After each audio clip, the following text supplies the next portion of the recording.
देखिए ये बड़ा ही हम कह सकते हैं अनफॉर्चुनेट है कि सबसे इम्पोर्टेंट जो सेक्टर है वो एजुकेशन सेक्टर है, जिस पे काम करना चाहिए, जिस पे सबसे ज़्यादा फोकस होना चाहिए। और एक हमारे जो एक भाई है उन्होंने आरटीआई किया है और उस आरटीआई के तहत जब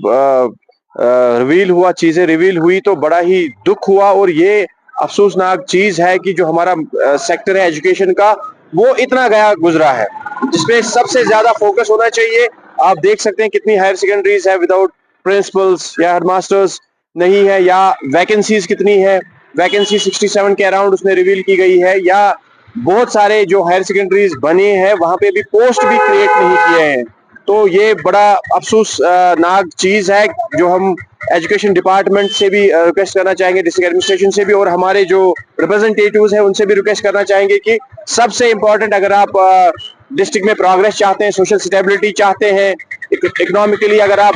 डेवलपमेंट चाहते हैं तो एजुकेशन का एक बहुत बड़ा ही इसमें रोल होता है। तो हमें कोशिश करनी चाहिए कि हमारा जो एजुकेशन सेक्टर है इसको बिल्कुल ग्रास रूट लेवल से स्ट्रांग करना चाहिए।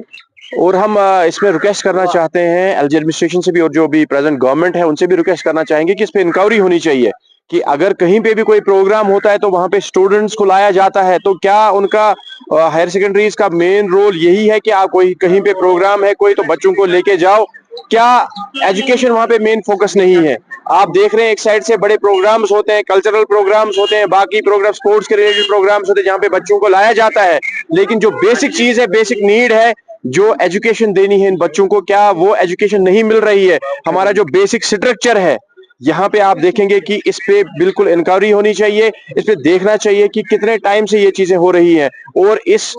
जो हमारा जो बेसिक चीज है, जो हमारा गरीब है या गरीब आवाम जो है, उनके जो बच्चे हैं प्रेफर करते हैं कि वो इन्हीं गवर्नमेंट स्कूल्स में अपने बच्चों को पढ़ाए, क्योंकि वो अफोर्ड नहीं कर पाते हैं प्राइवेट स्कूल्स। तो इसीलिए हमें कोशिश करनी चाहिए कि हमारे जो गवर्नमेंट स्कूल्स है और भी अच्छे हो, पूरा देखा जाए कि इसमें अगर कहीं पे कोताही की गई है तो किसने की।